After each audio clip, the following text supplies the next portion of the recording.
सत्य की खोज से जुड़े हुए सभी लोगों का हार्दिक अभिनंदन। आज नए साल की पहली वीडियो मैं ये बना रहा हूँ और आज एक ही तारीख को ये वीडियो बना रहा हूँ, लेकिन एक वीडियो मैंने पहले शूट की थी जो आज शेड्यूल की। Welcome to age of Aquarius. मैं पहले सोच रहा था उसे 2024 की विदाई की वेला पर दूं, परंतु मन में आया कि अच्छा संदेश नए साल के शुरुआत में जाना चाहिए। तो आज ये वीडियो बना रहा हूँ, ये शायद आपको फ्राइडे को देखने को मिलेगी, लेकिन ये रिकॉर्ड 1 तारीख को हुई है। आज हम इसमें चर्चा करेंगे कि हमें जीवन में हमेशा दुख क्यों प्रतीत होता है। बुद्ध ने तो कहा जीवन दुख है, दुख का कारण है तो निवारण भी है। लेकिन मैंने अपनी नज़र में जो देखा, जो जाना कि आखिर जीवन में दुख क्यों महसूस होता है,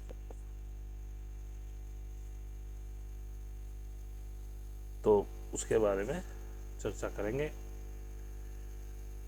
आगे जाने से पहले मैं फिर कह दूं कि जो भी लोग अभी मूड बना रहे हैं या उनको लगता है कि हमें साधना सीखनी चाहिए, ध्यान सीखना चाहिए, उनको चाहिए पहले अपने अंदर टटोलें कि क्या वो साधना ध्यान सीखने के लायक अभी हुए हैं कि नहीं हुए।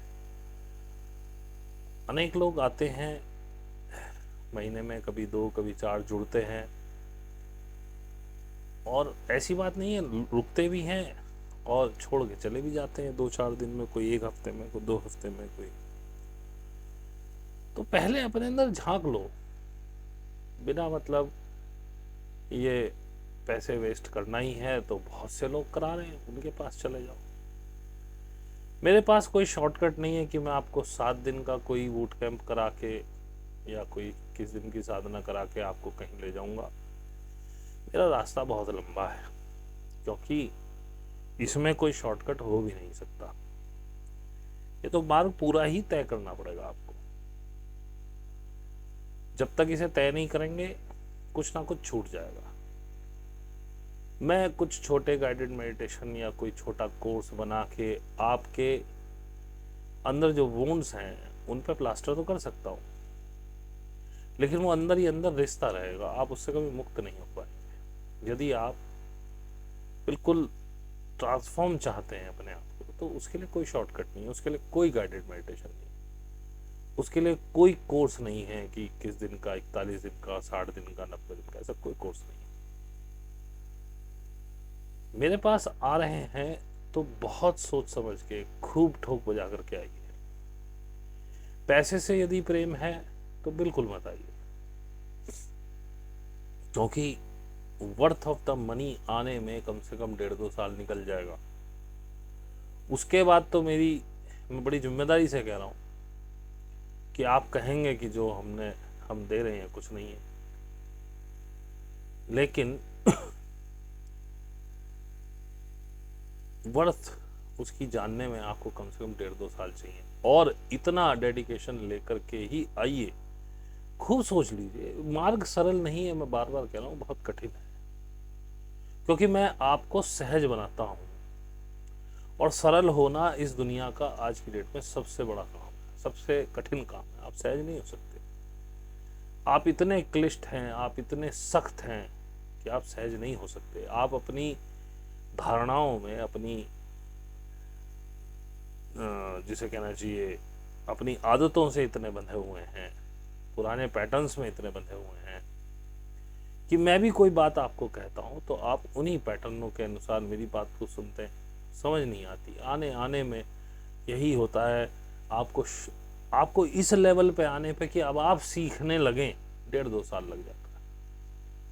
मैंने नहीं देखा कोई बिल्कुल स्वच्छ मन से आ गया हो। अभी भी बहुत से ऐसे साधक मेरे पास हैं जो कर रहे हैं, लेकिन वो स्वच्छ मन से मेरी बातों को पूरी तरह से अपने ऊपर लागू नहीं करते और इसी कारण से अभी भी दुखी हैं। 1.5-2 साल यदि आपको साधना सीखते हुए हो गए और आप तब भी दुख का अनुभव कर रहे हैं तो कहीं ना कहीं कमी है आप में। आपको अपने अंदर झांक करके देखना चाहिए कि मैं क्या कर रहा हूँ। और जब तक मेरी कही बातें आप 100% फॉलो नहीं कर रहे हैं तो 100% रिजल्ट की भी इच्छा मत कीजिए। फिर कह देता हूँ, मार्ग बहुत कठिन है, चलना इतना आसान नहीं है। यदि पूरी दुनिया से लड़ाई लड़नी हो, दुनिया आपको पागल समझेगी, दुनिया आपको बेवकूफ़ नाकारा समझेगी। अगर दुनिया से लड़ने का मादा हो, अपने आप को झोंक डालने का, ख़त्म करने का, क्योंकि आपका इसमें पुनर्जन्म होगा। जो भी जैसे भी आप हैं, आप मर जाएंगे, आप ख़त्म हो जाएंगे। ईगो को तोड़ना, ईगो रह गई तो साधना नहीं हुई।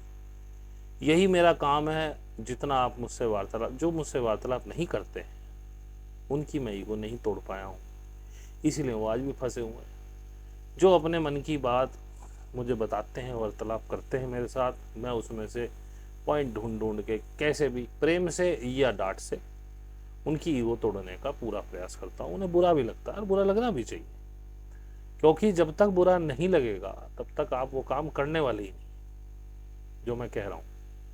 क्योंकि जब बुरा लगता है तभी वो काम होता है, नहीं तो नहीं हो सकता।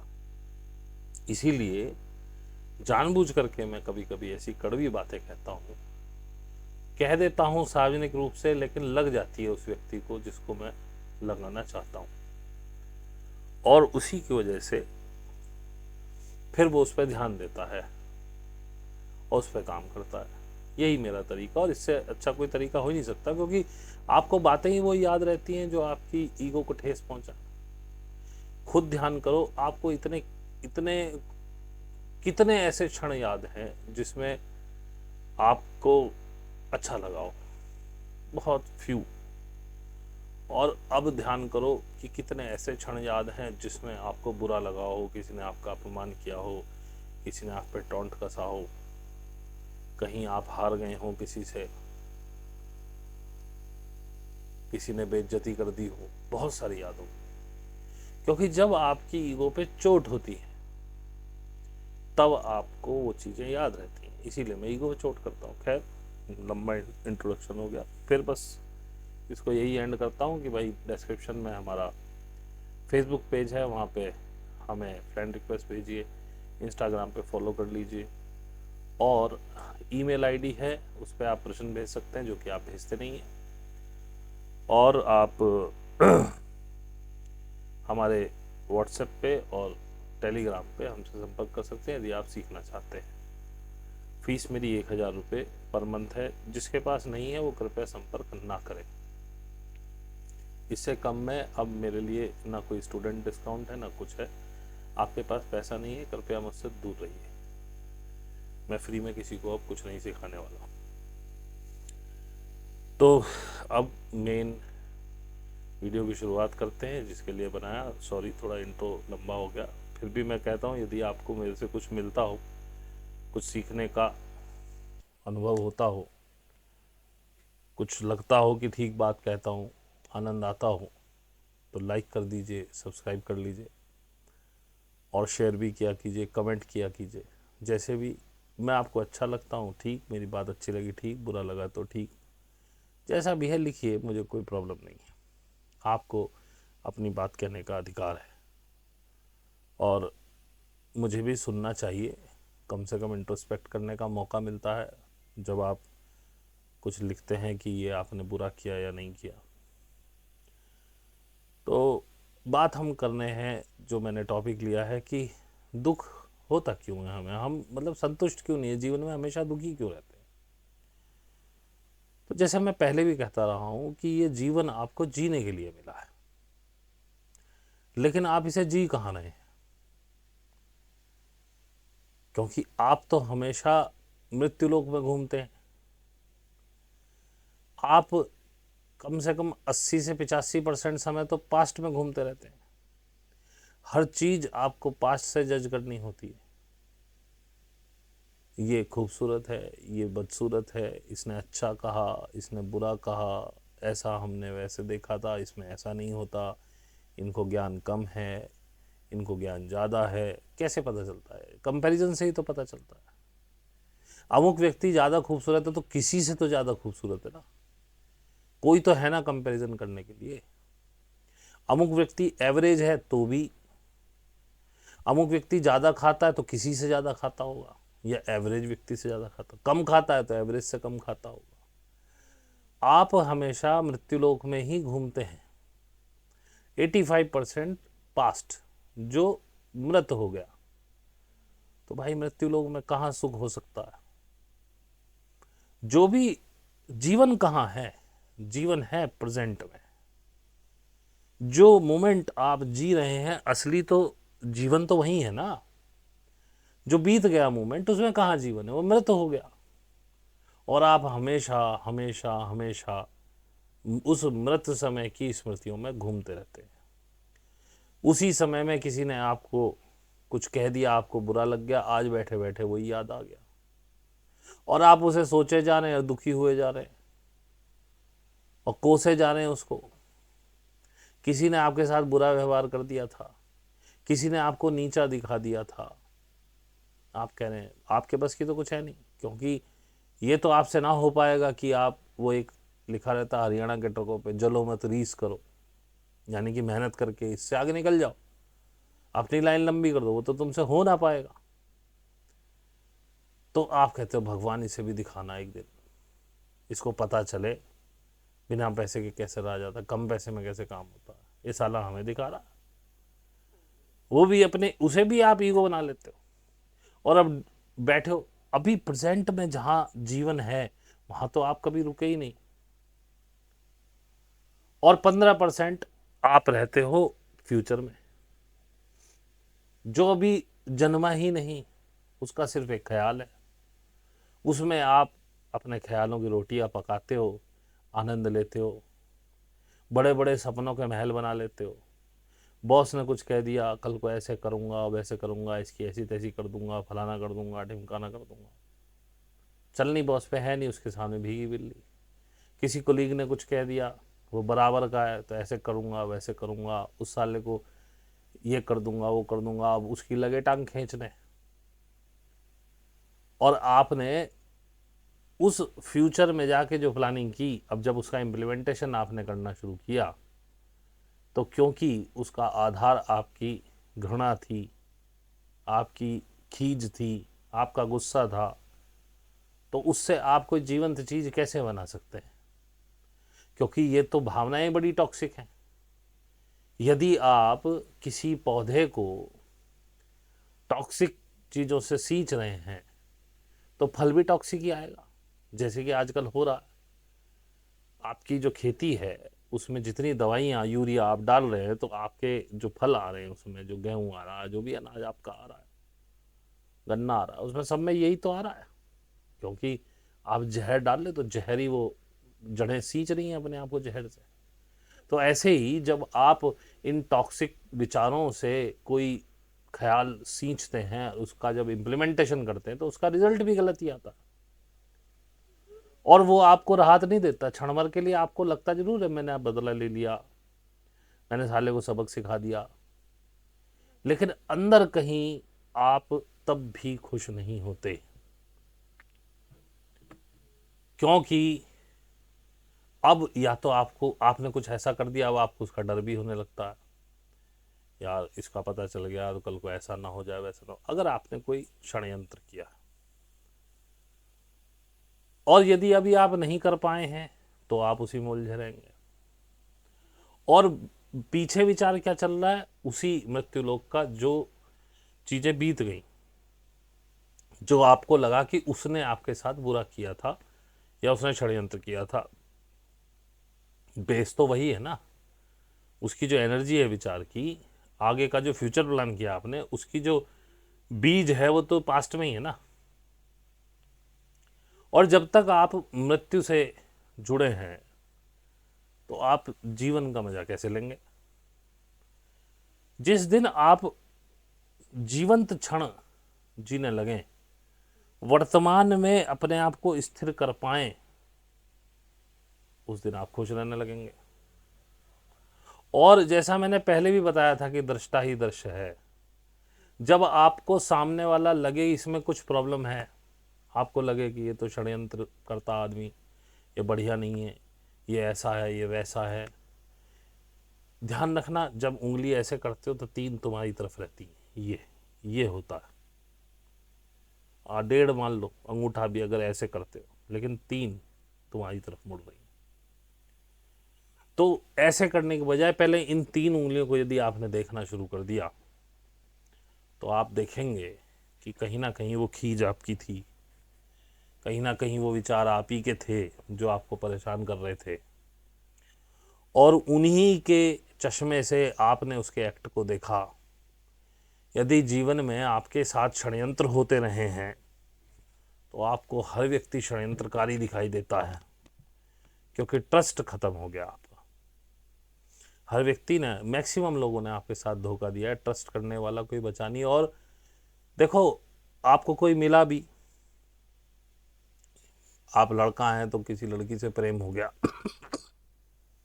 प्रेम शुरुआत में बड़ा आनंद देता है, लगता है मुझ पर ट्रस्ट करने वाला कोई मिल गया। लड़की हैं तो कोई लड़का मिल जाए, अब आप उस पर बहुत निर्भर, बहुत आश्रित हो जाते हैं। फिर आप उस पर अधिकार करने लगते हैं।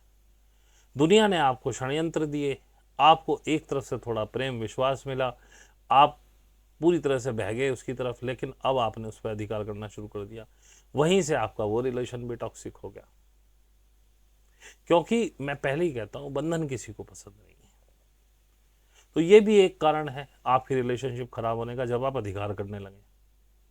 ये सारी बातें आप क्लब करते चलना कि क्यों आप जीवन में दुखी रहते हो।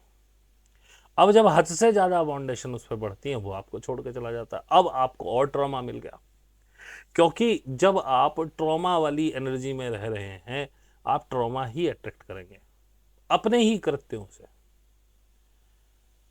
भाई, अगर सारी दुनिया षड्यंत्रकारी है, अगर सारी स्त्रियां षड्यंत्रकारी हैं, जैसे अभी वो अतुल वाला केस आया था जिसमें उसने आत्महत्या कर ली, ऐसी बात नहीं है। ये कानून इसलिए बने कि स्त्रियों को भी, और स्त्रियां बहुत ज़्यादा मतलब परेशानी में हैं, लेकिन होता क्या है, जब भी कोई कानून बनता है उसका दुरुपयोग शुरू हो जाता है।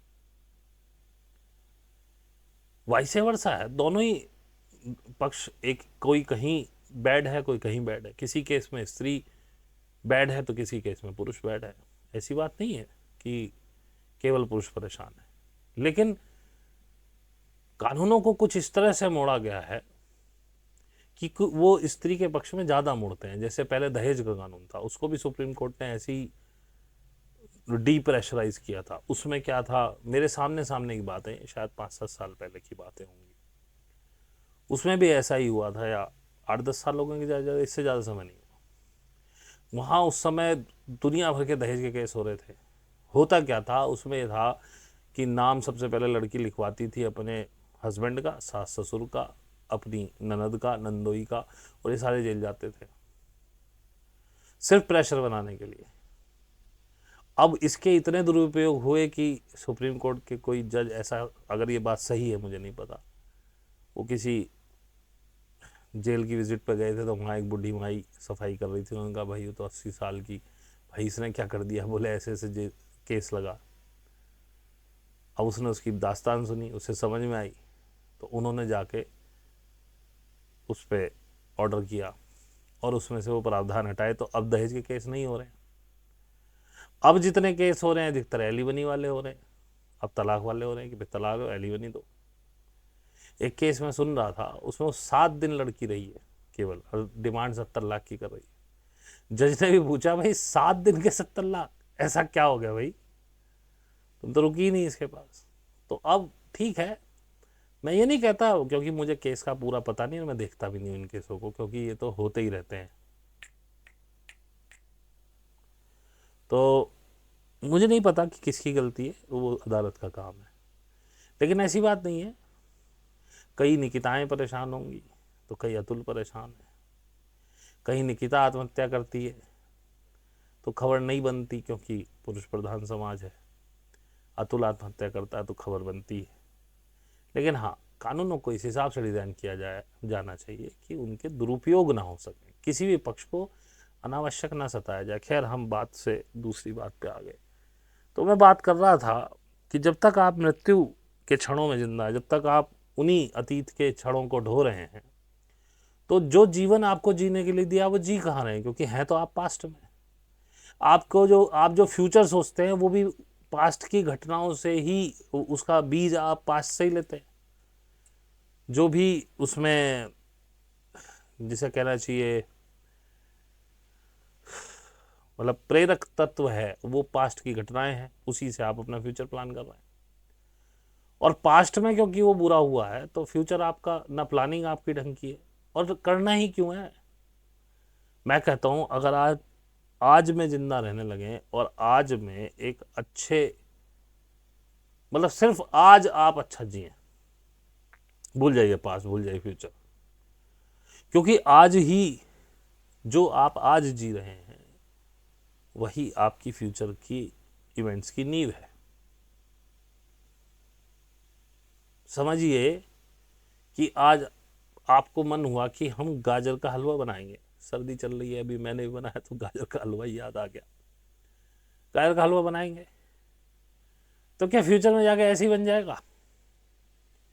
मुझे बनाना था तो हम बाजार गए, हमने 5 किलो गाजर खरीदी, हमने ला के रखी घर पे कि भाई 5 गाजर का हलवा बनना। अब 5 किलो गाजर के घर आने से हलवा बनने की संभावनाएं बढ़ गई। आज आपने बीज डाल दिया फ्यूचर का कि कल गाजर का हलवा बनेगा। अब जब हम पहली बार लाए तो कुछ मैडम बिजी रहीं और कामों में, कुछ की सब्जी बन गई, कुछ का हम जूस बना के पी गए। अब वो ख़त्म, अब हमें कहा हलवा, बोले भाई हलवा अभी नहीं है, और लाओ गाजर। फिर लाए, अगर ना लाएं तो हलवा कैसे बने। वो जिस दिन हम गाजर लाए, अगले दिन मैडम को सुबह समय था, उन्होंने तुरंत छील के वो घिस डाली।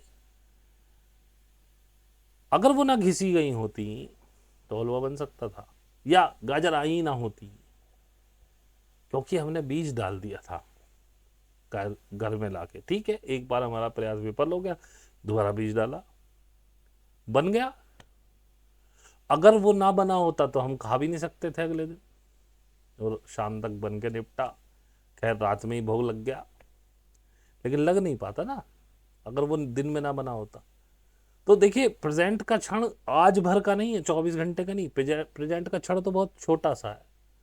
वो बात अलग है कि आप अगर 24 घंटे के आज में भी रहना शुरू कर दें तो भी बहुत, आप देखेंगे कि आप चिंता मुक्त हो जाएंगे, आप अपनी टेंशन्स खत्म कर देंगे, आपको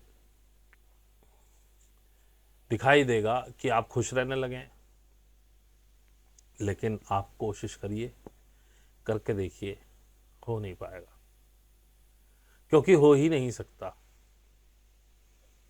वर्तमान में रहने के लिए बड़ी मेहनत करनी पड़ती, सहज होना पड़ता है, अपने पैटर्न्स तोड़ने पड़ते हैं। कैसे तोड़ोगे? साधना के बिना संभव ही नहीं है। वरना तो एक काम करिए, आज मेरी वीडियो आप सुन रहे हैं, करो महीने 2 महीने ट्राई, अगर प्रेजेंट में रह सको। क्योंकि आपको लगता है कि आप अपने दिमाग से कोई चीज़ सोचेंगे और इम्पोज कर लेंगे अपने ऊपर, हो ही नहीं सकता। ये इस दिमाग को भी जो कंट्रोल करता है वो आपका अवचेतन, जिसे हम अनकॉन्शियस कहते हैं इंग्लिश में। अवचेतन में जो धारणाएं, जो आदतें, जो संस्कार पड़े हुए हैं और जो विचार आपके हैं, वो ये सारी क्रिया होने ही नहीं देंगे। मैं चैलेंज लेता हूँ, 3 महीने, 4 महीने, 6 महीने, साल भर, जितना चाहो वक्त लगाओ, और बिना साधना के मुझे करके दिखाओ। कह दो कि मैं, फिर भी अगर आप कर पाए, मैं ये नहीं कह रहा असंभव कुछ नहीं है, लेकिन नामुमकिन सी बात है बिना साधना के, लेकिन अगर आप कर पाए तो ये पक्का है, आप मुझसे आके कहेंगे जी हाँ अब मैं बहुत खुश हूँ। इसके लिए आपको जिन लोगों ने सताया है उनको माफ़ करना पड़ेगा, उनसे माफ़ी मांगनी पड़ेगी, कुछ लोग आपने भी सता दिए होंगे अनजाने में या जाने में, उनसे माफ़ी मांगनी पड़ेगी। अपने दिमाग से, हृदय से बोझ हल्का करना पड़ेगा। पुरानी चीज़ों को कैसे भूलेंगे? ऐसे नहीं भूला जा सकता, वो बार बार याद आएंगी। उन्हें भूलने का सबसे अच्छा तरीका कि माफ़ कर दीजिए। आप एक बार कहेंगे हमने माफ़ कर दिया, ऐसे माफ़ी होगी ही नहीं। बार बार वो याद चीज़ें आएंगी। और मैं तो कहता हूँ, जो साधना कर रहे हैं, जो हमारे साधक हैं, जो सुन रहे हैं, वो बार बार उन इवेंट्स को याद करा करें और फिर माफ़ करा करें। माफ़ करते करते भी साल 1.5 साल लग जाएगा, लेकिन यदि आप साधना में सोच सोच के उनको माफ़ करेंगे, पहले आपको गुस्सा आएगा सोचते हुए, आपको कहीं डर लगेगा, कहीं आपको गिल्ट आएगी, कहीं कुछ है, फिर माफ़ करो, खुद भी माफ़ी मांगो। लेकिन एक बार फिजिकली माफ़ी जरूर मांगनी पड़ेगी, चाहे फ़ोन पे मांगो चाहे आमने सामने मांगो। साधना में करते करते ये ऐसे नहीं होगा, एक बार फिजिकली मांग लो, उसके बाद भी समय लगेगा। साधना में रोज माफ़ करो, माफ़ी मांगो, खुद को माफ़ करो। खुद को भी माफ़ करना होता है, क्योंकि आपने भी बहुत सारी चीज़ें अपने ऊपर ओढ़ ली हैं। अगर ये आप कर पाए तो आपको पता चलेगा कि आप तो बहुत ब्लिसफुल स्टेट में आ गए उस परमानंद की, क्योंकि अब आप वर्तमान में रहने लगे। पास्ट का कुछ ऐसा है ही नहीं कि आप उसे याद करें, क्योंकि आप तो माफ़ कर चुके हैं सबको। और जैसे जैसे आप माफ़ करते जाएंगे, आप एक चीज़ देखेंगे कि आपको घटनाएं भूलती जाएंगी, आपको याद ही नहीं रहेगी। कोई याद भी दिलाएगा, कोई जिक्र भी करेगा, तो आप सिंपली उस पर कोई रिएक्ट नहीं करेंगे, आपको परेशानी नहीं होगी, क्योंकि अब आप हृदय से माफ़ कर चुके हैं। आसान नहीं होता है। तो अगर आप ब्लिसफुल स्टेट में रहना चाहते हैं, अगर आप इस जीवन को एंजॉय करना चाहते हैं, तो जीवन को जिए ना। पास्ट में क्यों रहते हैं, फ्यूचर में क्यों रहते हैं? और इस प्रेजेंट में रहने की कला आपको साधना और ध्यान से ही केवल आ सकती है। इसके अलावा कोई दूसरा मार्ग नहीं। फिर भी आप कर सकें तो करिए, मैंने आपको बता दिया कि क्या करना। लेकिन आप कर नहीं पाएंगे, इसकी भी मेरी गारंटी है। और जो कर जाए भाई, उसके लिए हैट्स ऑफ है। आपने अपना जीवन सुधार लिया, मुझे और क्या चाहिए? चाहे साधना से सुधारा, ध्यान से सुधारा, अपने अपने आप ही सुधार लिया, अपने आपको इतना कंट्रोल हो गया, आपने कर लिया। तब आप देखेंगे कि आप जीवन जी रहे हैं। अभी आप जीवन नहीं जी रहे, इसीलिए आप दुखी हैं। अभी आप देखिए, अब आप जाते हैं कि भाई हम मनाली घूमने जा रहे हैं, हम पहाड़ों पे जा रहे हैं, कश्मीर जा रहे हैं, या किसी भी ऐसे स्थान पे जाते हैं, मसूरी जाएं, नैनीताल जाएं, ये हमारे आसपास के एरिया। आगे आप जहाँ के भी हैं, वहाँ के ऐसे पर्यटन स्थल होंगे। वहाँ जाके आपको क्यों खुशी मिलती? क्योंकि मान लीजिए आप कश्मीर पहुंचे, आप पहलगाम में देख रहे हैं पहाड़ों की चोटियाँ। अब आप प्रेजेंट में हैं, उस समय आपको माइंड करें कितनी खूबसूरत है। उसका जो आनंद है वो इसी वजह से, क्योंकि अब आप पास्ट को नहीं सोच रहे हैं। अभी आपके सामने जो है, आप उसी मोमेंट में। लेकिन वो मोमेंट कितनी देर रहता है आपका? ज़्यादा से ज़्यादा आप जब तक उस सीन में हैं, ज़्यादा से ज़्यादा आप सड़क पर घूम रहे हैं, क्योंकि अभी महिलाओं को सबसे ज़्यादा प्रॉब्लम होती है खाने में क्या बनेगा। अभी आपको कुछ बनाना नहीं है, होटल में जाएंगे, तो अभी आपके दिमाग में कुछ घूम नहीं रहा, आप अभी प्रेजेंट में घूम रहे हैं रोड पे, वहाँ पे जो चाट वगैरह कुछ है उसको खा रहे हैं या कुछ देख रहे हैं। आप अभी अभी डिस्ट्रैक्ट नहीं है, आप वो पिछला कुछ नहीं सोच रहे हैं, तो आप बड़ा आनंद महसूस करते हैं। खाएंगे, होटल में खाना खाएंगे, कई बार तो घर पहुंचते ही कुछ याद आएगा, नहीं तो थक के सो जाते हैं, तो आपको बड़ा आनंद आता है। और उस 5-7 दिन की टूर में आप लगभग पास से अलग ही रहते हैं, क्योंकि एक आप नई दुनिया में होते हैं, वहाँ आपको कोई सोच नहीं होती है, और आप जो सामने होता है उसी को देखते तो वहाँ बड़ा आनंद आता है। और उसी के लिए आप इतने इतने पैसे खर्च करते हैं हर साल। मैं भी पीछे गया हूँ, पिछले साल भी मैं गया था, लेकिन इस साल मेरा कश्मीर जाने का मूड था, मेरा अब मूड नहीं है। मैं कहता हूँ क्या जाके करूँगा, इतना आनंद तो यहीं आ रहा है। प्रेजेंट मोमेंट मुझे यहाँ मिल गया, वो जो आपको, इसीलिए तो लोग घूमने जाते हैं, क्योंकि वहाँ जो 5-7 दिन का प्रेजेंट मोमेंट मिलता है उसी में आनंद आता है। अब लोगों को उसकी फिर चस्का लगता है, उसी लिए लोग बाहर जाते हैं। लेकिन अगर आप प्रेजेंट अपने घर में जीना शुरू कर दे, तो आपको उसकी आवश्यकता ही ना पड़ेगी, क्योंकि आपका आसपास भी बहुत कुछ खूबसूरत है। लेकिन आप नहीं जा रहे हैं, आप नहीं देख रहे हैं, क्योंकि जैसे ही घर में आते हैं अभी सास की टेंशन, माँ की टेंशन, बाप की टेंशन, पति की टेंशन, बच्चों की टेंशन, खाने की टेंशन, फलाने की टेंशन, पति को कमाने की टेंशन, गाड़ी में तेल डलाना है, गाड़ी के टायर पुराने हो गए, पैसा कमाना है, बॉस की डांट सुननी है, पास्ट की बातें, हर चीज में आप पास्ट में घुस जाते हैं। किसी के यहाँ से निमंत्रण आया है ना, हम इतने रुपए देंगे, हमें इतने ही दिए थे, जबकि ये हर घर में होता है।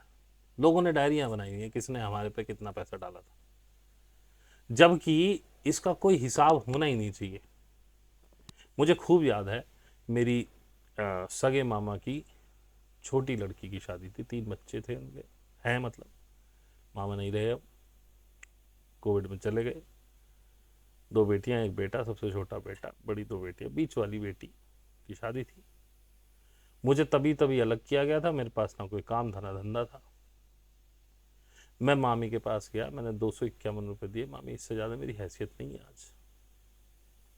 मामी ने कहा कोई बात नहीं बेटा, तो ये भी ले जा। मैंने कहा नहीं, कुछ तो मैं दूंगा ही शगुन, ऐसी बात नहीं है, पर मेरा इससे ज़्यादा का कोई मिजाज नहीं है। उसके बाद उनके लड़के की शादी हुई कोविड के बाद, मामा नहीं रहे। मैं गया नहीं शादी में, कि मैंने कह दिया था कि मैं मामी अब कहीं जाता आता नहीं हूँ, मेरे को मन नहीं करता, तो मैं नहीं जाऊँगा। उन्होंने कहा कोई बात नहीं। मैंने 2100 रुपये तो उनको उसमें दिए, और जो भी वाइफ ने किया वो किया, क्योंकि तब मेरे पास पैसा था। वो बच्चे घर आए तो मैंने उनको बजाय गिफ्ट देने के एक अच्छा सा अमाउंट दे दिया कि भाई कहीं घूमने घामने जाएं, क्योंकि मामी की थोड़ी सी माली हालत थोड़ी ठीक नहीं थी उस समय, लेकिन मेरी ठीक थी। अब इसका क्या बदला करें? तो कायदे से ये होना चाहिए, उसने उस समय उसकी स्थिति नहीं रही होगी, उसने 100 रुपये दे दिए। आज तुम्हारी स्थिति अगर 100 देने की, 51 देने की, 51 दे दो, तब तुम्हें 101 भी करने बेकार है। और यदि तुम्हारी स्थिति 501 देने की, तो 501 दे दो, इसमें क्या सोचना। तो व्यवहार है, और तुम्हारी अपनी हैसियत जिस समय जैसी हो वैसे दे दो, इसमें क्या। लेकिन लोग सोचते हैं, आप सोचो, आपने कई बार किया है, आपकी हैसियत है 500 देने की, लेकिन आपने 201 टिकाए, क्योंकि उसने तो 151 ही दिए थे। आप तो अब भी ज्यादा दे रहे हो, और उसने भी ऐसे ही दिए होंगे, ऐसी बात नहीं, ये सिलसिला चलता ही आ रहा है। हमारे एक दादाजी थे देहरादून में, उनके एक मित्र थे, वो बताती, हमारी दादी जी बताती थी कि भाई उन्होंने कभी किसी शादी में 11 रुपए से ज़्यादा नहीं किए, हमेशा 11 ही रुपए लिखाते थे। और ये है भी गलत, मेरे हिसाब से तो 11 रुपए बहुत है, क्योंकि उनके पैसों से थोड़ी ना शादी कर रहे हो आप, शादी तो अपने पैसों से कर रहे हो। नहीं तो एक शगुन है, एक मतलब अपनी तरफ से एक आशीर्वाद रूप होना चाहिए। दोनों ही बातें सही हैं, या तो आप ऐसे आशीर्वाद रूप में, तो किसी ने कम दिया मत सोचो, आपने उसे निमंत्रण दिया, उसने आशीर्वाद स्वरूप 11 रुपये शगुन के दे दिए। और दूसरा, अगर आपकी इच्छा है देने की, आपकी हैसियत है, तो 501 दे दीजिए, क्या दिक्कत है, 1001 दे दीजिए। नहीं हैसियत है 51 की है, तो बिना शर्माए 51 दे दीजिए। फिर क्योंकि उसने 251 दिए थे, अब 251 इकट्ठे मत करो, क्योंकि तुम्हें रोटी खाने की परेशानी हो जाएगी। ऐसे वर्तमान में रहा जाता है, ये उस समय तक मेरे अंदर डेवलप होने लगा था। लेकिन आप कहें वर्तमान में रहने के लिए मैंने कुछ किया, मैंने कुछ नहीं किया, ये अपने आप हुआ, केवल साधना की, सब कुछ होता चला गया। इसीलिए मैं आपसे कह रहा हूँ। और जैसे मैंने अभी वीडियो बनाई welcome to age of Aquarius, और मैं देख भी रहा हूँ कि पिछले 2-3 महीने से, उससे पहले कुछ लोग मेरे पास बहुत सारे, जब मैंने वो वीडियोस बनाई थी why they are doing this वगैरह, तो उस समय मेरे पास सब्सक्राइबर भी बहुत आए, मेरी व्यूवर्स भी बहुत बढ़े, क्योंकि लोगों को यही सब सुनना है। केवल उनको उम्मीद चाहिए या डर चाहिए, 2 ही चीज़ सुनना चाहते हैं, वो भी पास्ट और फ्यूचर में ही रहना चाहते हैं। मैं वर्तमान की बात करता हूँ, तो अब मेरे को कहाँ 3-3 हज़ार, 2-2 हज़ार, 2,500 व्यूज़ मिलते थे, अब 500, 550, 250, 700, 600, और इनमें से भी 100 लोग होंगे मुश्किल से जो देखते होंगे पूरा वीडियो। मुझे तो अपने ग्रुप वाले 62-63 लोगों पे भी विश्वास नहीं है कि ये सारे लोग वीडियो देखते, क्योंकि ना तो कमेंट मिलता, कुछ ही लोगों के कमेंट मिलते, इतने तो लाइक्स भी नहीं आते। 63 लोग मेरे पास है, कम से कम 63 लाइक तो बनते हैं यार, वो भी नहीं करते। क्या कर सकते हैं क्योंकि वो क्या प्रेजेंट में थोड़ी आ पाए। अब मैं अगर फ्यूचर की कोई बात करूं, बहुत लाइक्स आएंगे और बहुत व्यूज हो जाते हैं अचानक से। अभी मैं एजेंडा 2030 की बात करूं, अभी मैं कोई डिजीज एक्स पे बात करने लगूं, आगे आने वाला कोई वैसे ही लॉकडाउन की चर्चा करने लगूं, जबकि मुझे पता नहीं है लॉकडाउन लगेगा नहीं लगेगा। जैसे मैंने आपको बताया कि भाई मेरे गाइड ने कुछ मेरे को मैसेज दिए थे, वो मैंने बता दिया, हालांकि बड़े रिस्की मैसेज थे, पता नहीं होंगे नहीं होंगे, लेकिन क्योंकि मैं कोई भविष्यवक्ता हूं नहीं और ना मैं इसका दावा करता हूं, मैंने आया आपको दे दिया, भैया मेरे पास ये मैसेज है, हो तो हो जाएगा, मैं भी देख रहा हूं। हालांकि उनकी आज तक कोई बात सही ना हुई हो, ऐसा हुआ नहीं, मैंने कई चीज़ें ट्राई कर ली उनकी, तो मुझे उम्मीद है कि ऐसा हो भी सकता है। और देखो, मैंने पहले भी कहा है कि कंफर्ट जोन तोड़ना पड़ता है यदि आपको आगे जाना है। परिवर्तन संसार का नियम है। आप कहीं से भी देख लो, 5000 BC से देख लो, वहां से आज तक परिवर्तन होता ही आ रहा है, होता ही आ रहा है, होता ही आ रहा है। और ऐसी बात नहीं है कि मनुष्य में या किसी चीज में, अर्थ में परिवर्तन होता आ रहा है। जो लगभग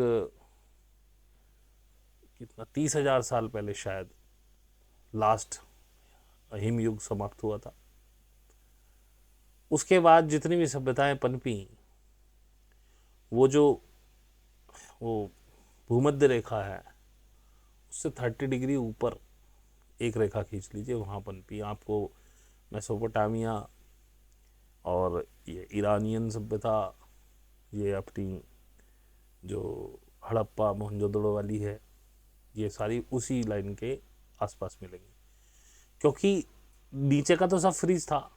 साउथ अफ्रीका, अफ्रीका, ऑस्ट्रेलिया, ये सब फ्रीज थे नीचे, रहने की कंडीशन ही वहाँ थी। अब ऐसी बात नहीं कि वहाँ नहीं रह रहे थे लोग, रह तो रहे थे, लेकिन देखिए जब, अब जैसे कि हिंदुस्तान में जनसंख्या बहुत है, इतनी जनसंख्या आपको रशिया में नहीं मिलेगी, क्योंकि अब आप देखें विश्व का सबसे ठंडा शहर वही है, याकुत्स, कुछ याकुतिया भी बोलते हैं उसको। तो वहाँ रहने की संभावनाएं कितनी है, पर जो लोग वहाँ के बॉन्ड एंड बॉटअप हैं वो रह रहे हैं, उनको आदत है। आप तो वहाँ सर्वाइव भी नहीं कर सकते, आपको पता ही नहीं वहाँ रहना कैसे है। तो वहाँ तब भी रह रहे थे, लेकिन बहुत कम जनसंख्या है। लेकिन जो मेन सभ्यताएं पनपी, वो उस, अब उसे इंग्लिश में इक्वेटर कहते हैं, मुझे नहीं ध्यान सही वर्ड, तो हम भूमध्य रेखा ही बोलेंगे। भूमध्य रेखा से 30 डिग्री ऊपर, रशिया की साइड में, नीचे की साइड नहीं, ऑस्ट्रेलिया साइड नहीं, रशिया की साइड में, उज्बेकिस्तान की तरफ, वहाँ पनपी वो सभ्यता है, क्योंकि रहने की उचित व्यवस्था वहीं थी। खैर, हम बात करते करते फिर इधर से उधर हो गए, मेन टॉपिक हमने छोड़ दिया। तो भाई बात यह है कि अगर जीवन के आनंद को उठाना है तो आप वर्तमान में रहिए।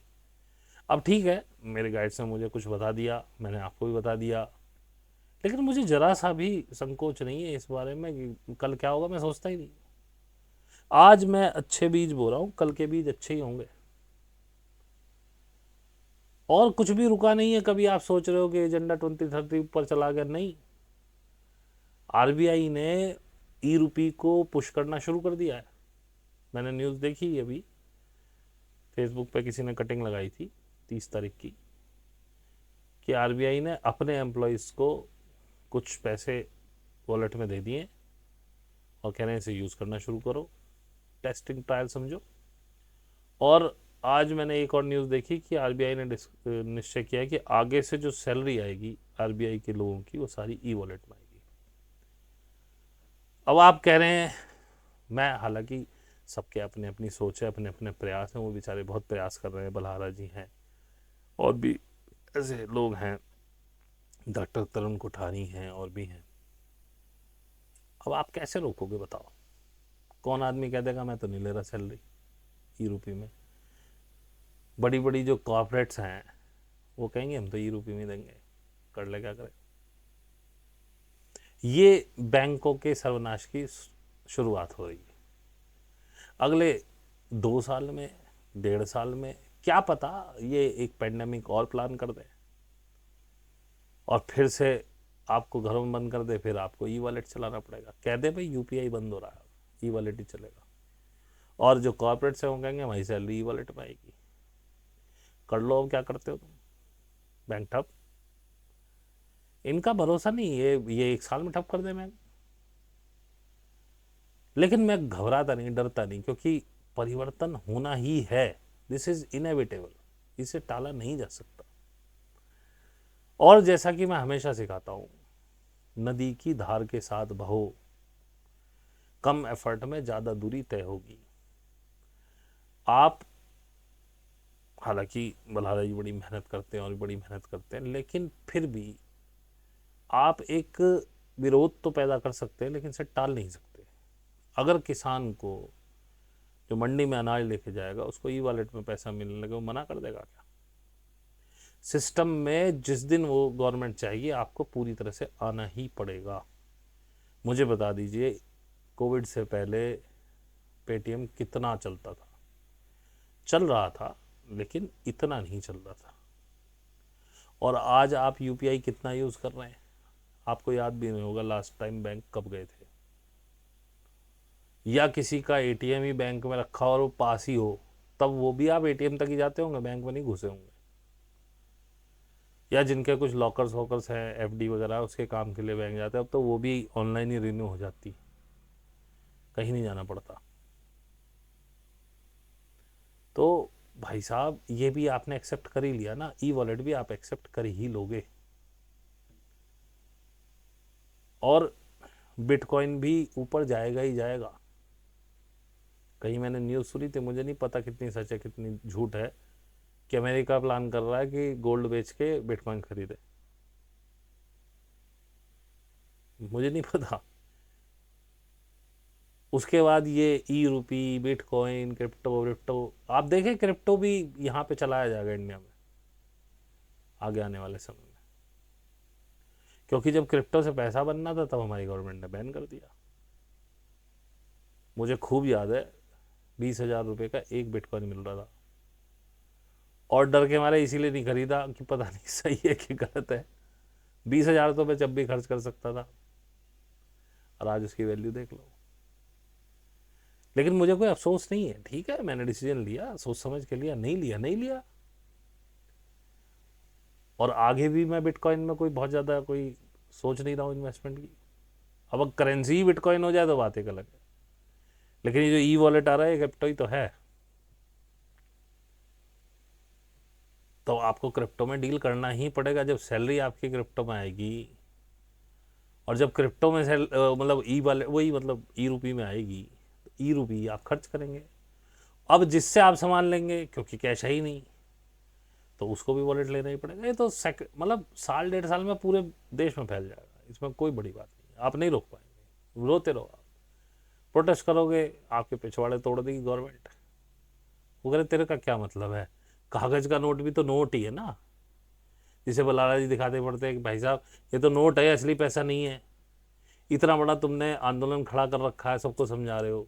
मैं उनके खिलाफ नहीं हूँ, मैं पहली बता दूँ, लेकिन मैं एक बात कह रहा हूँ, आप 100 रुपये के भी असली पैसा ले आए किसी से, कहीं से आपको 100 रुपये का असली पैसा मिला, किसी भी संस्था ने दिया?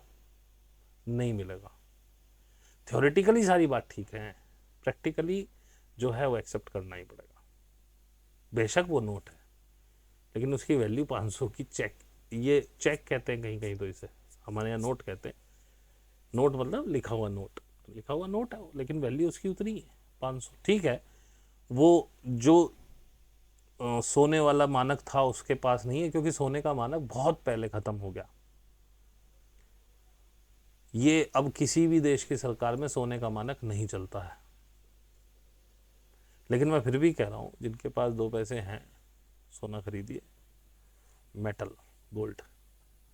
क्योंकि क्रिप्टो आए, ई रूपी आए, कुछ भी आए, गोल्ड की वैल्यू गोल्ड की रहेगी। क्योंकि ये भी पता है कि ये भी जाने ही वाला है, उसके बाद जो होगा वो भी देखा जाएगा। ना मुझे कोई डर है, ना मुझे कोई सोच है, जो होगा उस समय देखेंगे। मैं तो बल्कि अपने उसमें कह रहा था ग्रुप में मैंने कहा भाई मुस्लिम का कन्वर्जन हुआ जब मुस्लिम इन्वेडर्स यहाँ आए, जब उन्होंने यहाँ शासन किया। और क्यों, और अधिकतर जो मुस्लिम धर्म एक्सेप्ट किया वो निचली कास्टों ने किया, उनके पास पैसा नहीं था भाई, कहाँ तक टैक्स देते, तो मुस्लिम बन गए। और मैंने तो उनसे कहा कि आज अगर कोई क्रिश्चियन डोमिनेट करने लगे यहाँ, या कोई बहाई धर्म का करने लगे, या एक्स वाई जी कोई भी धर्म, सिख हो कोई भी हो, मैं सबसे पहले कन्वर्ट मार दूंगा। मेरे लिए तो कोई अब धर्म रह नहीं गया, मुझे क्या फर्क पड़ता है, चाहे मेरे नाम पे मुस्लिम का टैग लगा दो, हिंदू का लगा दो, क्रिश्चियन का लगा दो, सिख का लगा दो, पारसी का लगा दो, यहूदी का लगा दो। मुझे जब मुझे मंदिर नहीं जाना, जब नहीं जाना, मैं तो भैया तुम्हारा कर लेता हूँ। हालांकि अब ऐसी समस्या आनी मुश्किल है, मुझे नहीं लगता कि इस तरह के वो जो पुराना खेल था वो हो पाएगा। अब जैसे बांग्लादेश में हिंदू काटे जा रहे हैं, जो भी हो रहा है उनके साथ, हो रहा है नहीं हो रहा है तो भगवान जाने, क्योंकि मीडिया भी प्लांट करता है। हालांकि बात अब देखो थोड़ी सी हट गई है, क्योंकि वो चैप्टर पूरा हो गया। अगर आपको समझ में आया ठीक, नहीं समझ में आया तो ठीक, तो थोड़ी सी और वार्तालाप जब चल रही है तो चलने दें। ये मैं आपको सहज होना सिखा रहा हूँ, इसमें भी ये मत समझिए कि मैं क्या बकवास कर रहा हूँ। मैं कहता हूँ सहज कैसे होते। देखो मैं बांग्लादेश में होता तो मैं मुस्लिम बन जाता, मैं नहीं चिपक के रहता। हाँ, आज से 4 साल पहले वाला अनुराग होता तो नहीं बनता, लेकिन आज वाला जो है वो बन जाता मुस्लिम। मैं क्यों पंगे लूं भाई? हिंदू का नाम माना धर्म, मुस्लिम का मान लिया। मुस्लिम धर्म आपको ये कहता तो नहीं कि आप नॉनवेज खाइए ही खाइए। अगर आप नहीं खाते, मेरे परिचय में एक है वो नॉनवेज नहीं खाते मुस्लिम, तो टोटल आपके मन पे डिपेंड करता है। हालांकि अब तो मैं ये कहता हूँ कि अगर कहीं ऐसी स्थिति है तो खा लीजिए। आप कोरिया जैसी जगह में फंस जाए, वहाँ से कौन वेजिटेबल लाएगा आपके लिए? रशिया में फंस जाए, कौन वेजिटेबल देगा आपको? मर जाएंगे आप। मरने से बढ़िया है खा ही लो उसको। और फिर मरा हुआ जानवर आपका क्या बिगाड़ेगा? ऑलरेडी मारा जा चुका है वो। खैर, इसमें आपकी अपनी सहूलियत, जैसे आप चाहें वैसे रहिए, उसमें कोई दिक्कत वाली बात नहीं है। लेकिन हमेशा परिवर्तन को एक्सेप्ट करिए और परिवर्तन के साथ हो लीजिए, क्योंकि देखिए सरकारों से आप नहीं लड़ सकते, आपकी इतनी शक्ति ही नहीं है। हाँ, हो सकता है यदि आपके अंदर कोरिया जैसी, जैसे साउथ कोरिया में इमरजेंसी लगाई, सारे लोग सड़क पे आ गए और भाई साहब वो अगले ही दिन हटानी पड़ी। और ऐसी एकता मुझे हिंदुस्तान में तो दिखाई नहीं पड़ती। यहाँ इतना ज़्यादा बटा हुआ समाज है, यहाँ नहीं हो सकता है। और इसका सबसे बड़ा कारण ही धर्म और लैंग्वेज है। हमारे पास जितनी तरह की लैंग्वेज, जितनी तरह के धर्म, जितनी तरह का रहन सहन है, हम एक दूसरे को हमेशा नीचा ही दिखाते आए और उन्हें हमेशा नीचा ही समझते आए। हम कभी एक हो ही नहीं सकते। और हमारे जो करंट धर्म है, यहाँ का जो मेजर धर्म है हिंदू धर्म, उसने हमें लड़ना कभी सिखाया ही नहीं। उसने हमें हमेशा समझौते करने सिखाया। जब आपके अंदर ये बढ़ जाए कि अगर आपका कोई काम नहीं हो रहा तो ईश्वर नहीं चाहता आपका काम हो, आपके कर्म खराब रहे होंगे, जब आप इस तरह के समझौते आपकी नसों में डाल दिए जाएं तो आप समझौते आराम से कर लेते हैं। इसीलिए ऐसी कोई उस समय की ताकत नहीं रही जिसने इंडिया को इन्वेड ना किया हो। मौर्यों के पतन के बाद शक आए, हूण आए, कुषाण आए, डच आए, भाई मंगोल आए, आपके मुस्लिम्स आए, अरब, यही मुगल्स, क्रिश्चियन आए, ये इंग्लैंड वाले, सब आप पे कैसे कब्जा करते चले गए? क्योंकि आप में लड़ने की ना तब ताकत थी ना आज है। आप आज भी नहीं लड़ेंगे। और मैं तो कहता हूँ लड़ना है ही क्यों। मैं एक अच्छा विजन देख रहा हूँ फ्यूचर के लिए, लेकिन अभी कल ही नहीं होने वाला कुछ भी। अभी तो जो ये 25 और 26 है, ये नींव साबित होगी आने वाले समय की। इसमें देखते हैं 26 के एंड तक क्या होता है। क्या जैसा बताया गया है वैसा ही होता है? तो ये और होना तो चाहिए, नहीं भी होता तो देखा जाएगा जैसे भी होगा। अब आपको डराया जाए एआई आ रही है इतनी, आप नहीं रोक पाएंगे एआई को, किसी कीमत पर नहीं रुकेगी आपसे एआई, क्योंकि एआई ज़्यादा एक्यूरेट है। और यहाँ का मैंने देखा है, हिंदुस्तान का व्यक्ति कामचोर बहुत है, ये सिर्फ प्रेशर में काम कर सकता है। मैंने देखा है, मैं वर्क फ्रॉम होम करता हूँ, लेकिन मेरी अटेंडेंस, मेरी स्क्रीन टाइमिंग पूरी रहती है। मेरे को कभी मेरे बॉस ने नहीं बोला कि ये करो या वो करो, मैं अपने आप करता रहता हूँ, इसलिए वो भी खुश है, उनको नहीं फ़र्क पड़ता मैं घर से काम करता हूँ कि ऑफिस से, क्योंकि उतना ही काम देता हूँ, उनको कहना भी नहीं पड़ता। और जितने और लोग हैं जैसे ही वर्क फ्रॉम होम पे जाते हैं, भाई साहब उन्हें ढूंढना भी भारी पड़ जाता है, कहाँ चले गए हैं, कहाँ ये लोग। काम यहाँ नहीं कोई करना चाहता, काम चोर है। अब जब एआई से वही एक्यूरेसी मिले, 24/7 का सपोर्ट मिलेगा, कोई क्यों नहीं लाएगा। और जो ऐसे काम है, जो मैकेनिकल काम है, जो रिपीटेशन वाले काम है, उनको एआई को दे दिया जाए, दे ही देगी कंपनी। देखिए कोई कंपनी आपकी अपनी नहीं है, उसको चाहिए प्रॉफिट, पूंजीपति को चाहिए प्रॉफिट। वो देखेंगे मेरा काम एक्यूरेसी से हो रहा है और ज़्यादा हो रहा है, वो मशीन पे दाव लगाते हैं। हमेशा मशीन जो है असेट है, और जो ह्यूमन है वो लाइबिलिटी होता है। तो कंपनीज हमेशा लाइबिलिटी कम रखती हैं। एआई आनी ही आनी है, उसके लिए लोगों ने बूटी ले ही रखी है। उम्मीद ऐसी है, उम्मीद क्या मतलब, सूचना ऐसी है, उम्मीद नहीं कहना चाहिए, गलत शब्द हो जाएगा। सूचना ऐसी है कि ये बूटी अब 25-26 में अपना कमाल दिखाएगी, और भी बहुत सारी चीज़ें होंगी, देख रहे हैं आप, एक्सीडेंट्स बहुत हो रहे हैं, हवाई दुर्घटनाएं अभी लास्ट मंथ में ही 3 हो गई, और अभी ये बढ़ेंगी। ट्रक वाले टक्कर देके मार दे रहे हैं किसी में, मोटरसाइकिल वाला कहीं घुस जा रहा है। तो मुझे डॉक्टर विलास जगदाली की बात याद आती है कि ऐसा होगा। उन्होंने तो इधर तक भी कहा कि लोगों के पैंट में लैट्रिन निकल जाएंगे, उनको पता नहीं चलेगा, सूसू पोटी का डाइपर्स पहनने पड़ेंगे। हो सकता है ये भी समय आ जाए, क्योंकि कुछ कुछ सिम्टम्स, हाँ हमने कुछ उनके बताने का स्टाइल कुछ हमने इंटरप्रेट गलत किया कि ये अभी हो जाएगा, ये अभी नहीं होना था। हालांकि एक मुझे याद है उनके एक वीडियो में उन्होंने कहा था कि मैं ये तुम्हें बता रहा हूँ आगे 25-26 तक क्या क्या होगा। तो कहीं हमारे इंटरप्रिटेशन में गलती रह गई होगी, क्योंकि मैं कभी ना किसी के खिलाफ होता हूँ, ना किसी से, जिससे जो ज्ञान मिले उसे ले लेना चाहिए और अप्रिशिएट भी करना चाहिए। उन्होंने हमें जो बताया वो दिख रहा है, और उन्होंने कहा था 3 से 4 साल इस टीके की मियाद है, उसके बाद ये अपना खेल दिखाएगा। तो असली जो वैक्सीनेशन शुरू हुआ वो हुआ था सेकंड लॉकडाउन के बाद, जो कि मई 2021 से लगा था। तो मई 2021 से 4 साल बैठते हैं, मई 2024, 3 साल बैठते हैं, सॉरी 4 साल बैठते हैं मई 2025।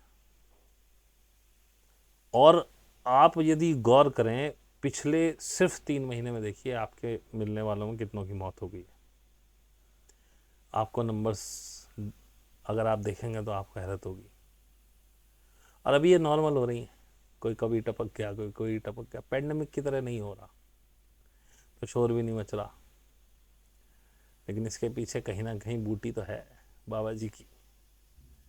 आपने बूटी लगा ली, अब बूटी का आनंद लो, अब उसकी क्रिया की प्रतिक्रिया हो रही है। मैं नहीं चाहता ऐसा हो, लेकिन मेरे हाथ में भी कुछ नहीं। यदि उसमें कुछ ऐसा था तो वो असर करेगा। तभी मैंने आपसे कहा 26 के एंड तक रुकना पड़ेगा, ये देखने के लिए ऊँट किस करवट बैठ रहा है। इसमें एजेंडा 2030 भी इम्प्लीमेंट करने की पूरी कोशिश की जाएगी, जो उन लोगों ने प्लान किया, क्योंकि वो रुके कि नहीं। वो ऐसा थोड़ी है कि चीज़ों को देख के पीछे हट जाएंगे, वो तो पूरा प्लान करे बैठे हैं, वो तो करेंगे ही करेंगे। अब विश्व की परिस्थितियां कैसी बनेंगी, कौन क्या करेगा, उस पर डिपेंड करेगा। रशिया क्या करेगा, चाइना क्या करेगा, ये उस प्लान में शामिल है नहीं है।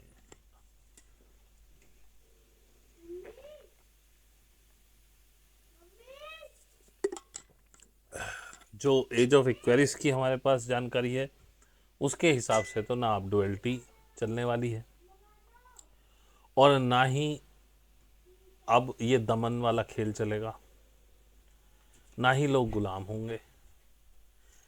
और ये 21 दिसंबर 2020 को हम एज ऑफ एक्वेरियस में घुसे थे,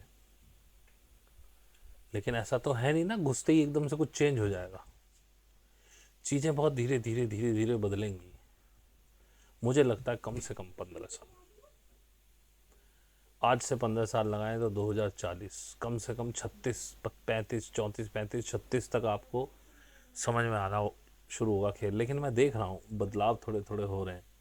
लोग मेडिटेशन के प्रति पहले इतने जागरूक नहीं थे जितने अब हो रहे हैं,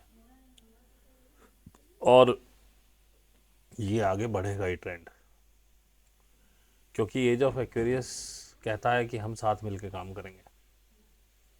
वहाँ ऊंच नीच की भावना नहीं होगी, ड्युअलिटी नहीं होगी। अब ये अभी तो सारी इन्फॉर्मेशन सी हैं जैसे मैंने कहा 26 के एंड तक तो वेट करना पड़ेगा कि किस तरफ खेल जा रहा है। फिर एक एक साल करके 30 तक पहुंचिए। अभी 5 साल है, बड़ा पीरियड होता है। 2020 में पेंडेमिक आया था, आज 2025 आ गया। शायद 23 मार्च को वो पहला लॉकडाउन एक दिन का घोषित हुआ था, उसके बाद एक दिन बाद फिर परमानेंट लग गया था। तो अभी तो 5 साल पूरे भी नहीं हुए, लेकिन 5 साल में मैं पूरी तरह से परिवर्तित हो गया हूँ। मेरी इकोनॉमिकल कंडीशन पूरी चेंज हो चुकी है, मैं पूरी तरह से बदल चुका हूँ। तो इसी तरह से ड्रास्टिक चेंज आएंगे तो 5 साल बहुत बड़ा पीरियड होता है। 2030 तक आते आते पता नहीं क्या होगा, लेकिन जो भी होगा बड़ा सुंदर होगा, क्योंकि इससे आप बच नहीं सकते। मैंने पहले भी बताया था कि आगे जाने का रास्ता इसी में से होके जाएगा। जो संभाल पाएगा वो आगे जाएगा, जो नहीं संभाल पाएगा वो देर हो जाएगा। मेरी इंफॉर्मेशन के अनुसार तो एक बड़ा फिल्टर एक ये लगाया गया है, और इसके पीछे भी जो लोगों ने हमारी सभ्यताएं बसाई हैं, जिन्होंने हमारी सीडिंग की है, जो इस अर्थ को नॉरिश करते हैं, अगर ये सही है, क्योंकि परमात्मा नाम की कोई चीज़ नहीं है, ये तो आप जान लो। कोई ईश्वर नहीं है, कोई परमात्मा नहीं है, और यूनिवर्स फुल ऑफ एनर्जी, वो एक एनर्जी का पुंज है। उसमें आप जैसी चाहेंगे, अपनी जैसी आप एनर्जी लेवल पे होंगे वैसी एनर्जी उसमें से निकाल लेंगे। खेल सारा ये है। मैं 10 बार भी आपको बता चुका हूँ, मुझे पता नहीं कि आप इसे समझ पाते कि नहीं समझ पाते। आप ही इस खेल के मास्टर हो, आप ही डायरेक्टर हो, आप ही रचयिता हो। बस आपको वहाँ तक पहुँचना है। मुझे वो फीलिंग आ गई है, तो मेरे लिए आगे कोई भी चीज़ गड़बड़ होने वाली नहीं। आप इस दुनिया को कैसी बनाना चाहते हो वैसा ही स्वप्न देखोगे, वैसी ही ये बनेगी आपके लिए। मेरे लिए वैसी बनेगी जैसे मैं देख रहा हूँ। और मैं बता दूं, मेरे इन शब्दों का अर्थ आप नए लोग तो नहीं समझ पाएंगे, तो आप मेरे 2022 के जनवरी से वीडियो देखना शुरू कीजिए। ये सतत यात्रा है, आप लेटेस्ट वीडियो पर ना चिपकें, पुराने से आगे तक क्या आएंगे तो धीरे धीरे आपको समझ आएगा, नहीं तो नहीं समझ में आएगा कुछ भी। तो ज़्यादा लंबा नहीं खींचूंगा इसे, क्योंकि फिर वही बातें रिपीट होती रहेंगी। आज जो मैंने कहना था मैंने कह दिया, थोड़ा सा लंबा हो गया, इसके लिए क्षमा करना। कुछ अच्छा लगा हो तो लाइक कर देना, सब्सक्राइब कर देना, और कुछ कमेंट्स कर देना। बस यही आग्रह है कि और लोगों तक पहुँचे। अब एक फ्यूचरिस्टिक बातें बताई थी, कोई चीज़ डिकोड की थी, तो आपको बड़ा अच्छा लगा, आपने बड़ा प्यार दिया, उसके लिए भी धन्यवाद। आगे अभी पता नहीं, अभी मैंने जो भाई हमारे पॉडकास्ट करते हैं अंकित जी, उनसे मैंने बोला है कि भाई मेरे पास क्वेश्चन नहीं है कुछ भी वीडियो बनाने के लिए, मैं बस अंदाजे से कुछ आता है एक पॉइंट उस पर बोल देता हूँ। तो उनसे कहा, उन्होंने कुछ क्वेश्चन भेजे हैं, तो कोशिश करता हूँ अगला वीडियो उनके क्वेश्चनों को बताऊँ। पर क्वेश्चन इतने छोटे हैं कि 20 मिनट का भी वीडियो शायद ना बन पाए, लेकिन फिर बाद में से बातें निकलती रहती है, कम से कम कुछ तो हो बोलने के लिए। तो आपसे भी अनुरोध है, अगर आप कुछ ऐसे टॉपिक्स मुझे दे सकें जिन पर मैं बोल पाऊँ, क्योंकि मेरे मन के अंदर अब ना कोई विचार बचा है ना सवाल बचा है। ये तो पता नहीं मैं कैसे कैसे बड़ी मेहनत करके कोशिश करता हूँ कि आपको 2 वीडियोस दे पाऊँ, कब तक दे पा रहा हूँ मुझे नहीं पता। और जैसा मैंने बताया, इसके पीछे सिर्फ यही इच्छा है कि आप लोग देखते रहें, जुड़े रहें। जो पता नहीं किस बात से किसके अंदर घंटी बज जाए, ऐसा हुआ भी है बहुत लोगों के साथ।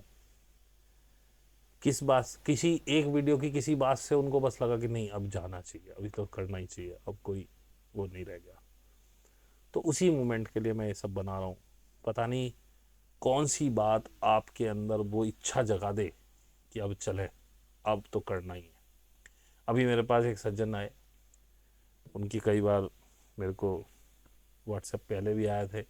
मैं हर बार उनसे पूछता हूँ क्यों सीखना चाहते हो, वो कभी कुछ बताते, कभी इस बार बोले वो 5D में जाना है, आप कह रहे हैं ना इसके बिना नहीं जा सकते। तो मैंने कहा सॉरी सर, अभी आप तैयार नहीं हैं। एक हमारे भाई और हैं, वो आते हैं, हर बार मैं उनसे कह देता हूँ भाई अभी सोच लो और सोच लो, वो फिर चले जाते हैं। अरे जिसको सीखना है वो कहता है सोच के आया हूँ जी, मुझे जाना ही, मुझे करना ही है, सोच लिया बस करना है। तो ऐसे लोग आते हैं जो अभी ऊहापोह में हैं, जो किसी लालच से सीखना चाहते हैं, वो नहीं सीख पाएंगे। यहाँ तो बस जो खुद को जानने के लिए आए, जो परमात्मा से मिलने के लिए आए, जो ईश्वर से मिलने के लिए आए, जो इस सवाल का जवाब लेने के लिए आए कि मैं कौन हूँ, मैं क्या करना है, यही लोग आगे जा सकते हैं। और उसमें भी खुद को खो देने की चाह हो, और आ, आते हुए कम से कम गुरु पे अपने इतना विश्वास हो, हाँ ये मुझे कहीं पहुंचा सकता है, this is the right person. फिर उसमें इतनी श्रद्धा हो कि कम से कम 6 महीने उसके कहे अनुसार। मेरे से एक हमारी साधिका हैं, उन्होंने अभी पिछली मीट में माफ़ी मांगी, भैया मुझे माफ़ कर दीजिए, जैसा जैसा आपने बताया मैं पूरा नहीं कर पाई हूँ, क्योंकि मैं पहले अपने दिमाग से सोचती हूँ जो अच्छा लगता है वो करती हूँ, लेकिन है वो वहाँ पर काफ़ी लंबे समय से। अब क्या करूँ, वो अभी तक श्रद्धा नहीं ला पाई, 1.5-2 साल हो गया उसे मेरे पास, तो इसलिए फंसी भी हुई है दुनिया भर की चीज़ों में। अब मैं तो अभी भी नहीं कह सकता, मैं उस पर फोर्स अभी भी नहीं कर सकता। मैंने कहा भाई ठीक है, जब तुम्हारी इच्छा हो जब मान लेना, क्योंकि फोर्स कर दिया तो फिर का सहज हुआ। लेकिन श्रद्धा तो उसी से आप बढ़ सकते हैं आगे, और कोई तरीका नहीं। कम से कम मार्गदर्शक पे श्रद्धा तो करनी ही पड़ेगी ना। मैं ये कहता हूँ हमेशा विवेक अपना कायम रखो, श्रद्धा करते रहो, लेकिन देखते रहो ये सही बता रहा कि नहीं बता रहा। लेकिन ये चीज़ ऐसी है, इसका रिजल्ट आने में 2-3 महीने लगते हैं, तब आपको समझ में आने लगता है कि हाँ we are on the right path और नॉट। तो तब तक तो करो। तो चलिए बहुत लंबा हो गया, अब इससे आगे नहीं बढ़ाते, आज के लिए इतना ही। आपका बहुत बहुत धन्यवाद।